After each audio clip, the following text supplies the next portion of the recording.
औज़ुबिल्लाहि मिनश्शैतानिर्रजीम बिस्मिल्लाहिर्रहमानिर्रहीम। अस्सलाम वालेकुम दोस्तों, आज फिर इंडिया के मतलब बात करेंगे। वीडियो शुरू करने से पहले आप हमारे चैनल को लाइक सब्सक्राइब कर शेयर ज़रूर करें और कमेंट बॉक्स में कमेंट ज़रूर कीजिएगा, बहुत मेहरबानी। इंडिया इंडिया एक ऐसा एलिमेंट है, ऐसा एक मुल्क है जिसके बारे में जब हम पाकिस्तानी जब सोचते हैं या सुनते हैं तो एक अजीब सी कैफियत तारी होती है कि यार इंडिया क्या है। हर बंदे का दिल भी करता है जाने को, हर बंदा उसके बारे में मज़ीद ज़्यादा जानना चाहता है। तो उसके लोगों के मतलब, शहरों के मतलब, जैसे हमारे अवाजदाद, उनके अवाजदाद इधर से पाकिस्तान से माइग्रेट करके उधर गए हैं, उधर से माइग्रेट करके हमारे जो बुज़ुर्ग हैं इधर आए हैं। तो उनको भी ये तजस्सुस रहता है कि हम पाकिस्तान जाएँ, जहाँ हमको भी ये रहता है कि हम दिल्ली चले जाएँ या पंजाब के किसी शहर या आगे पीछे घूमें। लेकिन जब उनके जो अभी लोग हैं उनके मतलब जब हम सोचते हैं सुनते हैं तो एक अजीब लगता है कि वो इतना एक बुरा एलिमेंट है, इतना एक बुरा उनका सोच है, इतना एक बुरा एक नेगेटिव सोच है उनकी कि अगर हवा गर्म पाकिस्तान से उधर चली जाए तो वो बोलते हैं कि पाकिस्तान की वजह से इंडिया में गर्मी आई है, हवा पाकिस्तान की वजह से आई है। ये शुक्र मनाओ कि पाकिस्तान की वजह से हवा आ रही है, अगर हवा ना होती तो शायद पूरी कायनात ही ना होती। तो ये भी शुक्र मनाए, गर्म हो हवा या ठंडी हवा अल्लाह की नेमत है। अगर कोई परिंदा यहाँ से उड़ के उधर चला जाए तो वो उसको गिरफ़्तार कर लेते हैं, ऐसे ये लोग हैं। उनके जो नेता हैं, जो अपना पॉलिटिशियंस हैं, सियासतदान हैं, उनसे 4 लफ्ज़ छीन लिए जाएँ कि उनको बोल दिया जाए कि ये 4 लफ्ज़ आप ना बोलें तो आपने 10 मिनट तकरीर करनी है, तो मुझे नहीं लगता कि वो तकरीर कर सकेंगे। उन 4 लफ्ज़ों को आपको पता भी होगा। उनमें ये कह दें कि पाकिस्तान के मतलब कोई बात ना करें, IS के मतलब कोई बात ना करें, पाकिस्तानी आर्मी के मतलब कोई बात ना करें और कश्मीर के मतलब कोई बात ना करें, तो वो कोई बात नहीं कर सकेंगे। 2 मिनट के बाद 5 मिनट के बाद उनकी जो स्पीच है, जो तकरीर है, वो ख़त्म हो जाएगी। वो आए दिन पाकिस्तान को, जो उनके एंकर बैठे हुए हैं, इतने वाहियात एंकर हैं, इतनी धमकियाँ देते हैं कि समझते हैं कि पाकिस्तान एक प्लास्टिक की गुड़िया है, तो हम उसको ऐसे चपेट लगाएंगे या ऐसा थप्पड़ लगाएंगे, इधर से उधर चले जाएगी, हम जो चाहे कर सकते हैं। आप 72 सालों से ये करना चाह रहे हैं तो कर लें ना, किसी दिन आगे कर लें। आपने 88 में फ़ौज लेके आए थे, क्या क्यों नहीं किया? 2001 2002 में भी यही किया था, फ़ौज आगे लेके आए थे, पीछे क्यों ले गए थे? अगर आप में इतनी ज़रूरत है या आप इतने बहादुर हैं तो आ जाएँ।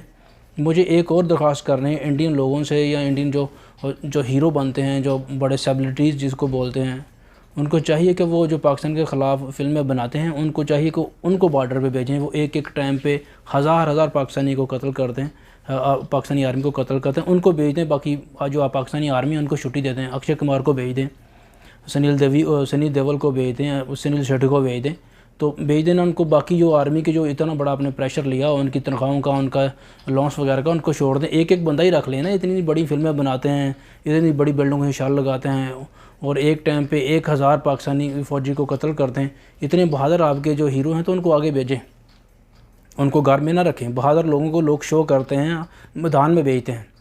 तो हम भी देखें आपके बहादुर जो एक बड़क मारते हैं तो आधा पाकिस्तान सो जाता है। लाहौर तक वो कहते हैं हम चले जाएंगे, कराची तक हम चले जाएंगे। अगर जंग हुई बागा से लेके असम तक, बंगाल तक, कर्नाटका तक, केरला तक कोई बंदा नहीं बचेगा। ना तो चिड़िया चौंकेगी, ना घास उगेगी। ये भूल जाएं कि अब ये होगा।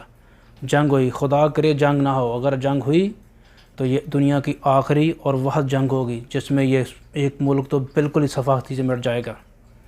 किसी भूल में मत रहें। आपकी आर्मी, आपका मीडिया, आपका कोई काम, और आपको ये पता भी है कि जो हम साहब की बिल में हाथ देने वाली बात है, जब चाहे जिस दिन चाहे ज़ोर आज़माई कर लीजिएगा। अल्हम्दुलिल्लाह हम तैयार हैं, 24 घंटे तैयार हैं। हमारे शेरतन जवान फ़ौजी, हमारी आवाम, हमारे लोगों का जो जज्बा है सरशार है। तो अल्हम्दुलिल्लाह हम आपसे शिकस्त नहीं खाएंगे। पहले वाली बातें भूल जाएं। अगर आप इतने ज़रूरतमंद है तो नेपाल ने जो कल परसों नक्शा जारी किया है, नेपाल पे हेड क्यों नहीं करते भाई? नेपाल एक छोटा सा मुल्क है, उसको कहे कि हमारे मुल्क का क्यों हमारे ज़िले क्यों अपने मुल्क में दिखाएं। वो आपसे नहीं डरता। अब क्या करेंगे? चाइना ने हाल में कल परसों चाइना ने आपका 20 किलोमीटर एरिया जो कवर कर लिया है, उनके छुड़वा के दिखाएं ना। आपकी आर्मी उधर कल भेजें, सनी देओल को भेज दें या किसी ऐसे एक्टर को भेजें जिसने रा के कहने पे जो फिल्म बनाई थी उसको पीछे खदेड़ दें या पीछे भेज दें भी यार ये बंदा बहुत ताकतवर है, एक आवाज़ लगाता है लोग मर जाते हैं, उसको भेजें, आपको पता चल जाएगा। और शटी का दूध याद आ जाएगा जब उनके सामने जाएंगे चैनी के। अब उनसे मुकाबला नहीं कर सकते, ये तो इस्लामी हैं, ये तो सिर्फ मरने के लिए बने हैं, शहीद होने के लिए लोग मुसलमान हैं। मुसलमान को मौत का कोई खौफ नहीं है, मुसलमान की तारीफ़ ही शहादत है अगर देखा जाए तो। इनको मौत का इनका ज़िंदगी से कोई लगाव नहीं है। जब ये अपने मुल्क के लिए, अपनी हिफाजत के लिए जब कोई कसम खा लेते हैं तो पीछे ये नहीं हटते।